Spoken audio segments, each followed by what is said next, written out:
Our top story today from the gatewaypundit.com, DOGE reveals $4.7 trillion of taxpayer money went into government black hole and is actually untraceable. We're talking about this new scandal and so much more here on the Gateway Pundits Week in Review.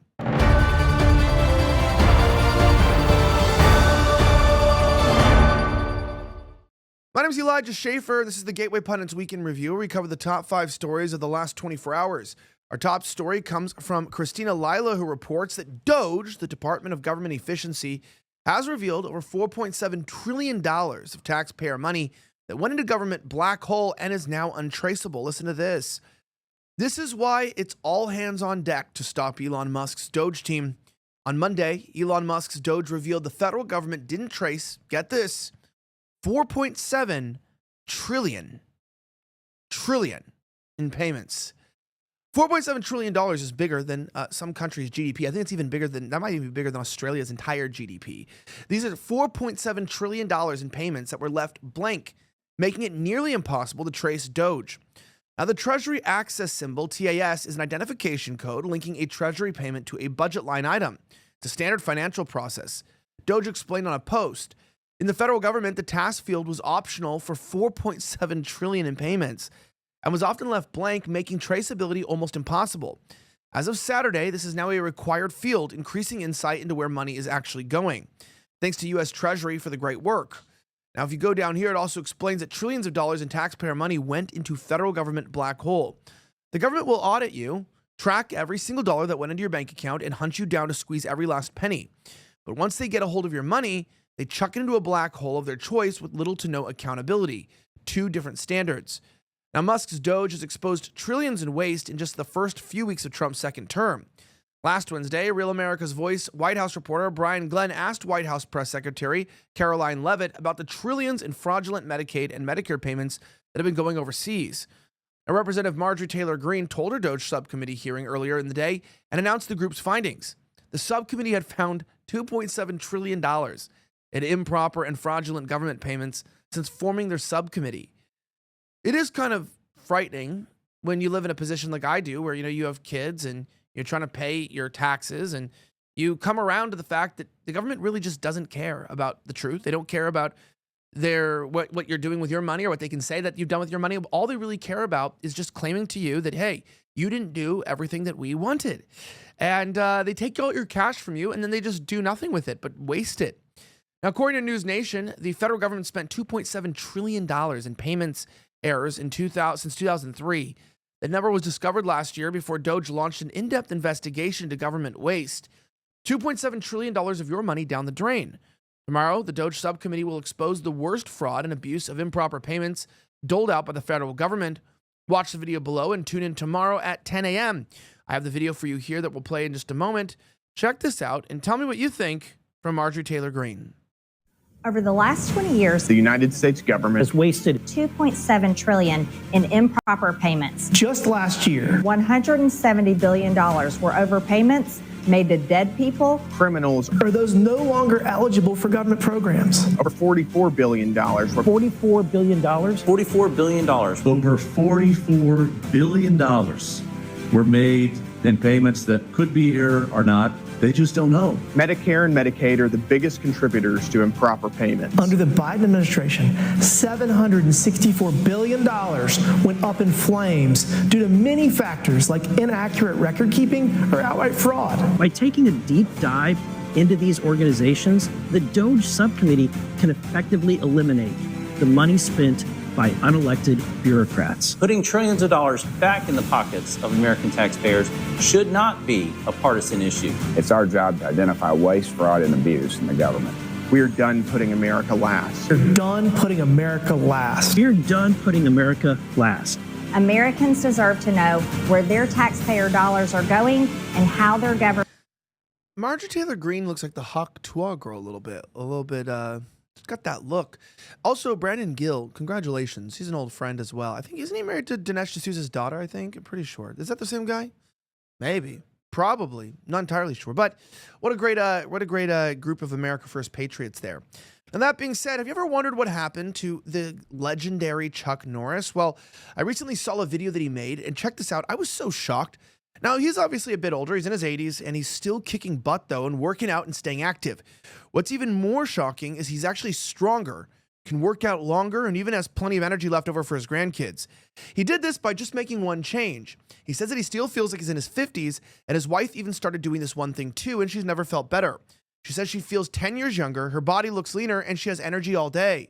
Now, Chuck made a special video that explains everything. Make sure that you watch it by going to chuckdefense.com/pundit or by clicking the link in the video below. It'll change the way that you think about your health. Once again, that's chuckdefense.com/PUNDIT and click on the link in the description below to watch the video now. You won't believe how simple it is. Watch his method by clicking the link in the description at chuckdefense.com/PUNDIT. That's chuckdefense.com/pundit. You're not going to want to miss this if you want to get your energy back and you're tired of aging. Now, that being said, what are you trying to hide, Norm? Any of that money happen to reach your pockets? Elon Musk calls out Norm Eisen, Hatchet man of the shadow government, to overthrow Trump. What is he hiding? Jim Hoff reports. Norm Eisen is the hatchet man in the current shadow government to take down U.S. President Trump. Eisen is also the acclaimed expert on color revolutions, a system used by U.S. intel to overthrow undesirable regimes or unwanted political movements. Sometimes you ever wonder if we're the bad guys, honestly. It kind of just feels like we're the bad guys, a little bit. Eisen and anybody, well, it's not like a leftist communist, like, oh, America's, the real criminals. It's just like our government has not been working on behalf of the people since at least World War II, possibly in World War II, right? We don't even know what we were doing there. So it's a very, very scary situation because, did we even need to be in World War I and World War II? I don't even know. I don't know if we even need to be involved in that. And our government has just continually pushed and pushed and pushed, the war on terror, the Cold War, and, people have yet to really prove whether or not our government is actually effectively working for us. Eisen and top Democrats and intel experts use this model to take the U.S. election from President Trump in 2020. And following the 2020 election, Eisen and others famously were bragging about using color revolution tactics to rid President Trump from the White House. On Saturday, Norm Eisen posted a tweet on X bragging about how he was taking Elon Musk and DOGE to court to impose consequences for their efforts to cut fraud and spending in the U.S. government. Eisen accuses Elon Musk of having an office in the White House, no supervising official, as if President Trump is AWOL. Eisen hid the plaintiffs' names and addresses in his lawsuit. But as you go down here, in response to the legal threats by Eisen, Elon Musk responded, "What are you trying to hide, Norm? Any of that money happen to reach your pockets or your organizations? That's just the truth. Wouldn't it be something if American taxpayers were paying this dirty creep to overthrow our own elections? We probably were. It's kind of remarkable when we talk about, the brunt end of where money's going. And you're finding out that we're spending a lot of money on our own failures, right? We are spending trillions of dollars on wars that we can't win. We spend billions of dollars to secure elections that are not secure. We spend hundreds of billions of dollars to clean up our cities that are not clean. Feels a lot like we're really doing nothing. What about the train to nowhere? How about that one? I just read that they're building a new train station in Philadelphia, and it won't be done until 2045. They said it probably won't be, they're looking into it, and it probably won't be done for 20 years. Why does it take so long to get anything done in this country? It seems so bizarre. That being said, Acting Director for Social Security Administration steps down after blocking investigation to fraud scheme exposed by DOGE. We got more information here. Acting Commissioner Michelle King, who was appointed last month, has been forced out after attempting to stonewall an investigation into massive fraud within the agency, an investigation spearheaded by Elon Musk's Department of Government Efficiency. King's abrupt departure comes after Musk's team requested access to critical data that could expose widespread abuse and fraudulent claims draining the Social Security Fund.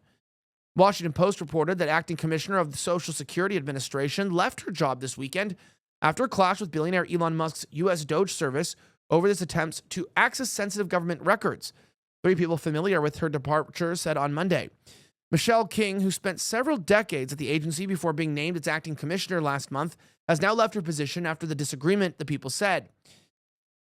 The people said? Who's the people? I don't know. President Donald Trump appointed Leland Duddick, a manager in charge of Social Security's anti-fraud office, as acting commissioner, while Frank Bisignano, the president's nominee for permanent commissioner, is vetted by the Senate. According to 3 individuals who spoke on the condition of anonymity to speak candidly, a public announcement is expected this week, and Duddick has posted positive remarks social media about DOGE's efforts to cut costs and search for fraud in federal agencies. It's so weird, right? People are just trying to block fraud from being investigated. Like, it's like when people get afraid for you to go through their phone or something, right? You're kind of like, what are you hiding? What are you hiding? It's a good question. I'm hiding everything. No, but in public offices, it just seems weird that we'd be hiding anything at all.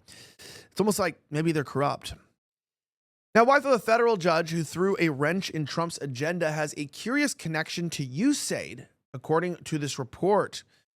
Turns out that the wife of a federal judge who blocked President Donald Trump's decision to shutter government websites that promoted gender ideology founded an organization that received funds from the United States Agency for International Development, an agency that the administration is currently targeting. U.S. District Judge John Bates issued a decision on Tuesday ordering a federal health agencies to restore pages about transgenderism that they had pulled after a Trump executive order about gender ideology extremism. He reasoned that the websites were removed without any publicly provided rationale or opportunity for recourse, an apparent violation of the law, according to Politico. No back-end remedy could change the inability to provide all required care during an appointment time to a patient who cannot return in the future. The ruling came as left-wing organizations and elected officials challenged Trump administration efforts to address wasteful and fraudulent projects. After the ruling, Shore News Network noted that Bates' wife, Carol Rees, started a nonprofit called Hope for Children in Ethiopia. The organization has received funds from USAID, one of the agencies facing scrutiny.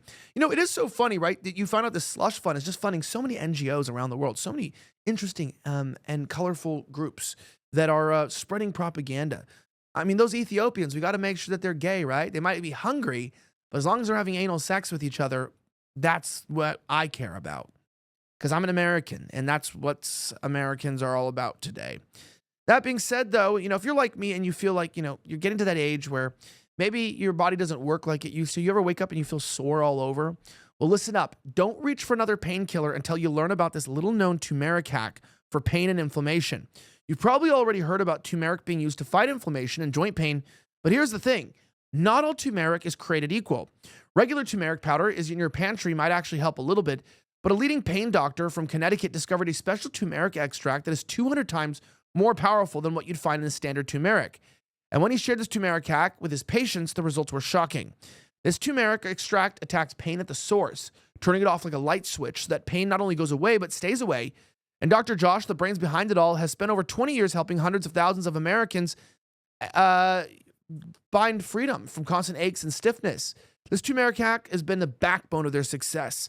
If you want to say goodbye to expensive surgeries, pain injections, or ineffective over-the-counter medications, and say hello to a pain-free living, this is incredible stuff. You know, once you start taking it regularly, you really will notice a difference. But again, you cannot just take old turmeric. So if you want to learn more about Dr. Josh, his turmeric hack, and the exact method for how to use it in your daily routine, go to goldenrevive.com/gateway. That's spelled goldenrevive.com/GATEWAY. The link is right below in the video description. Just click on it and start your journey towards a pain-free, healthier life today. Now, that being said, Elon Musk describes the moment that he realized that Trump derangement syndrome is real. Check out this video that we have where he explains when he came to this understanding. It's quite hilarious because it is true. And now they have Elon derangement syndrome too. Watch. Now you're going to rescue astronauts. And now, and again, you do all of this. I would think liberals would love the fact that you have the biggest electric vehicle company in the world. Yeah, I mean, I used to be adored by the left, you know. Yeah, not anymore. Less so these days. He killed that, huh? I mean, less so. I really didn't. Well, I mean, this whole sort of like, you know, they call it like Trump derangement syndrome. Yeah. And I didn't, you know, you don't realize how real this is until like you can't reason with people. So like I was at a friend's birthday party in LA, just a birthday dinner, and it was like a nice, quiet dinner, and everyone was behaving normally. And then I happened to mention, this is before the election, like a month or two before, I happened to mention the president's name. And it was like they got shot with a dart in the jugular that contained like methamphetamine and rabies, okay? And they're like, wow! And I'm like, what is wrong? Like, guys, like, you just can't have like a normal conversation. Yeah. And it's like, it's like they become completely irrational. Yeah. You know, Trump derangement syndrome, it's a little bit less real today than it was back in the day. I feel like more people know that Trump's doing a good job than understood that in the past. But I do have to admit, it is nice to know that Trump is back in office and that Elon is with him. Now, if you like videos like this, don't forget to sign up for our mug club at thegatewaypundit.com. You can get a mug like this. I have my cup inside of it, but you can put your tea, whatever else inside, and you support independent media and journalism. I'm Elijah Schaffer. Have a great rest of the week. As always, may God bless the United States of America. I'm signing out.